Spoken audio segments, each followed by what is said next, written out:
This is William Robinson for rarity.com that lives in Austin with Mr. Thomas Nichols. First question. Creatively, even though you do a lot of characters, what's more fun for you, production or being a musician? Ooh. Man, I enjoy both aspects of entertainment for very different reasons. So that's a tough question. Luckily, I don't have to decide which one's more fun and choose one over the other.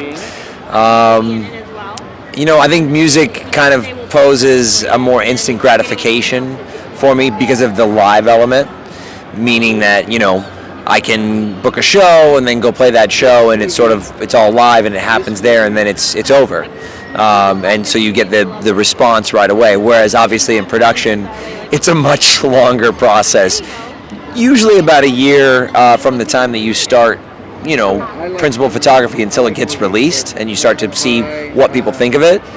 But most of the projects that I've done have had like a 5-year period from inception, gate to gate as I call it. It's like the long play versus the short play. It's kind of like The Sting with Robert Redford.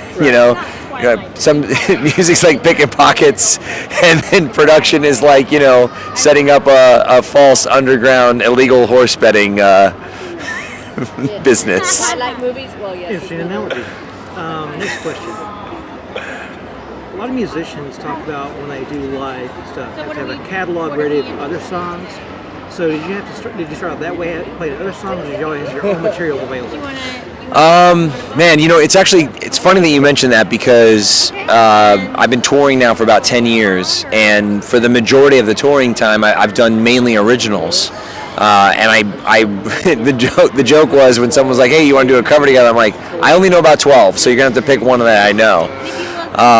And so that's part of the reason why I ended up doing the Frat Party album. Was I kind of wanted to have some more covers in my repertoire, but I felt like it needed to make sense because I didn't want to be known as a cover band. So I created this theme based upon a tour that I did in the UK where I went to do these shows for universities, and they didn't want a lot of the original stuff. They wanted 70% covers, and I turned it down because I said, no, I'm an original act. And when I found out that each night was going to have 2,000 kids there, sold out shows, 10 dates in a row, hotels, everything covered. It was going to be in a tour bus. I was like, cool, so do I get to pick my own songs? And so I came up with the Frat Party theme, which is all my favorite songs from the American Pie movies, which makes sense considering that I was in all the American Pie movies, at least the ones with the original cast. Right. So now I have a few more covers under my belt. I think 20,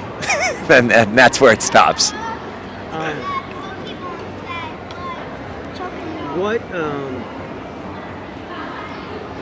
You've done a few fantasy movies in your time, and other places, crime dramas or anything else. Is there a genre that you kind of think is coming back home when you do it, or you just enjoy doing whatever you're doing? I do enjoy doing whatever I'm doing for sure.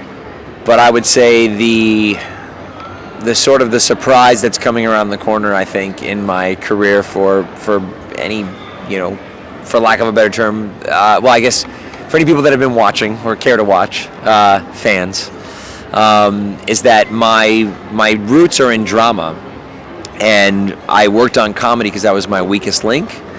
So, and then I wound up with a career of comedy films. So the sort of the surprise thing and the thing that I'm looking forward to doing is I'm bringing it back around and getting more into my dramatic roots. So I think it will surprise a lot of people, much like the late great Robin Williams was. Not saying that I'm as funny as Robin Williams or as good of an actor as him, but I love the fact that he was so well versed at both, and I'm hoping to kind of do something similar where I'm known more for comedies, and then I'll hopefully surprise people with how well I can handle some of the dramatic work that I'm producing. Right. Having kind of started as a kid in Disney films, was it weird coming back around the circle to play Walt Disney himself in a movie? It was an honor to play Walt himself, and I actually had no idea about his humble beginnings and going bankrupt in Kansas City, and I had no idea about any of that until I got the job, which I got the call and it was like, hey, do you want to play Walt Disney? I was like, yeah, who would? That'd be an honor. And they said, great, you start next week. So I had an entire week to prepare for the role.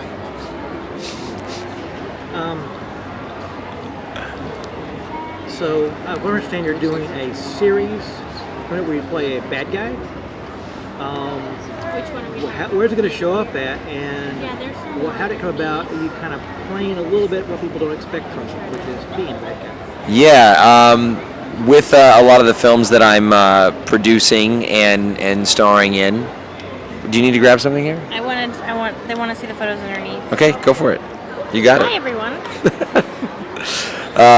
So with a lot of the productions that I'm producing and starring in, the first one, Lost Tree, came out with Michael Madsen, Lacey Chabert. That's one of the dramatic roles where I play a very sullen character who just went through losing his wife to a tragic accident. And then in Living Among Us, I play kind of a dick who's kind of like a Michael Moore type of documentarian with, no holds bar, like kind of cutting to the quick. And then the next production, because Living Among Us got picked up by Vision Films in association with Sony, which is a big win for us for independent film, to be picked up by such a big company.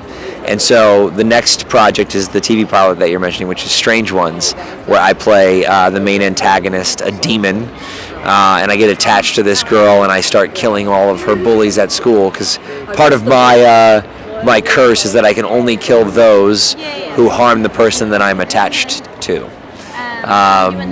So it's kind of a double-edged sword for her, kind of like Pretty Little Liars with a supernatural element. And in this production, I wanted to play the character with a lot of charm, someone who really enjoys his work, even though his work may be demonic, which is kind of, I don't know, it's almost like a Billy Zane sort of approach to an antagonist character. And that's what I kind of modeled it off of. There was a film that he did, I'm forgetting the name of it now.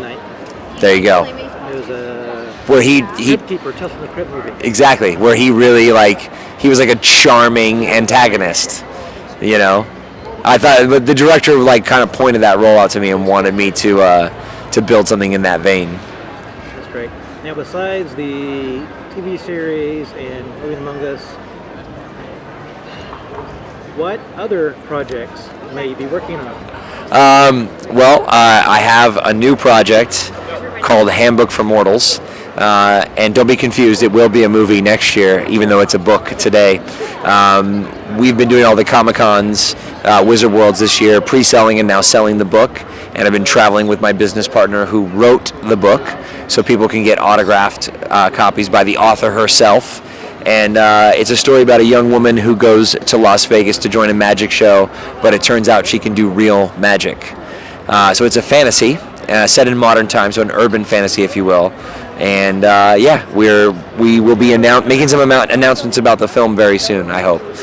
Just trying to align the schedule of some of the main cast, because obviously you've got to kind of work around your big dogs, Thank you very much for your time, and you have a wonderful show. Take care. Thank you, William.